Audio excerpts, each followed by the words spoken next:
Right, going to talk about another episode of The Prisoner. This is going to be another short review.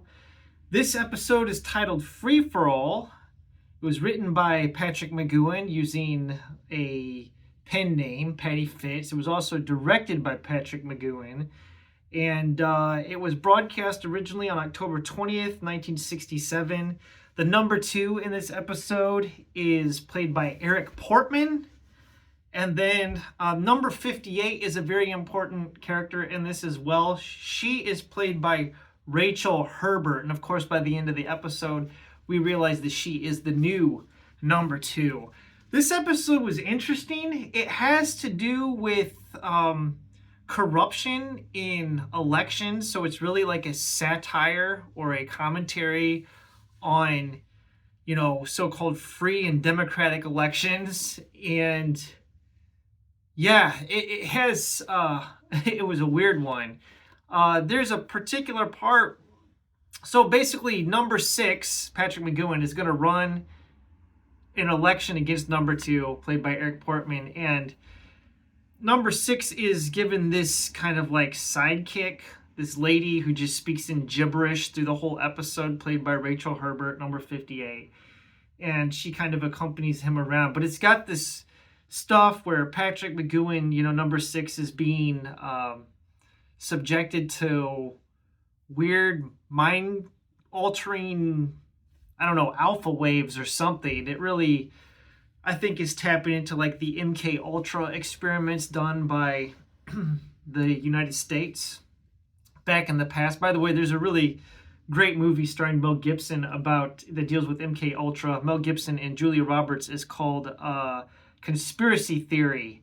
If you've never seen Conspiracy Theory, check that movie out because I think it has kind of those same elements going on in it. But yeah, there's a part where some guys from the press are following Patrick McGoohan around. There's like the village has its own newspaper, the Tally Ho, and they're asking like Patrick McGoohan, number 6, these questions. What's going to be your policy on this? He says, no comment. And they'll immediately make something up. They do this like 4 or 5 times. It's just like, yeah, that's what the press does. They make up crap.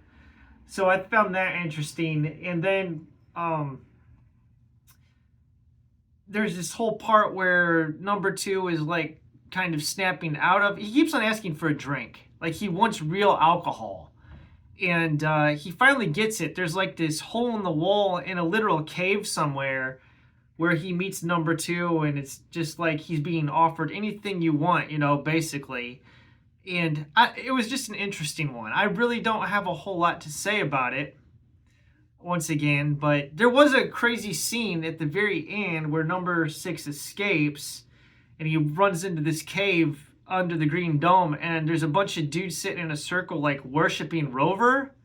And I was like, what in the world is this? It's really weird. They're like wearing sunglasses, just kind of sitting there like Rover is their god or something. It's bizarre. And of course, there's a lot of, fist fighting action in this one. Patrick McGoohan whooping on some dudes, but the ending was really, I think, the most broken I've seen number 6 so far. It's like they completely like shatter him. When number 58, they go into the Green Dome after he's won this so-called rigged election, and he gets exposed to the crazy light that like brainwashes him or whatever, and then she just starts slapping the crap out of him. And he comes to, and he basically goes on the speakers for the village and tells everybody like, now's your chance to escape, run, escape, run. And of course, nobody wants to leave the village. So he gets taken and hauled away. And basically, Rachel Herbert here, as the character played by Eric Portman, is leaving the island. She's standing there as the new number 2 and is essentially telling him we have other ways of breaking you or whatever. It's really dark and sinister. So, yeah, I really thought this was a good one.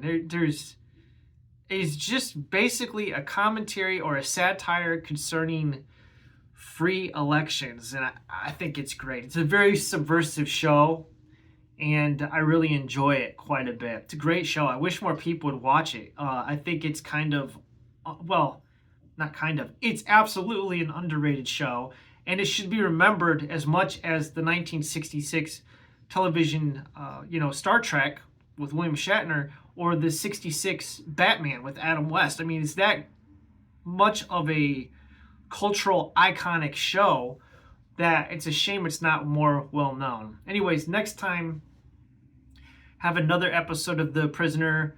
I don't remember which one is next. I think it's the Schizoid Man. The Schizoid Man, which there was an episode of Star Trek The Next Generation with the same title. I think that was season 2 of Star Trek The Next Generation. The Schizoid Man. And Patrick McGoohan was supposed to be in that episode of Star Trek. But we'll talk about that next time. Anyways, have a wonderful day. And be seeing you.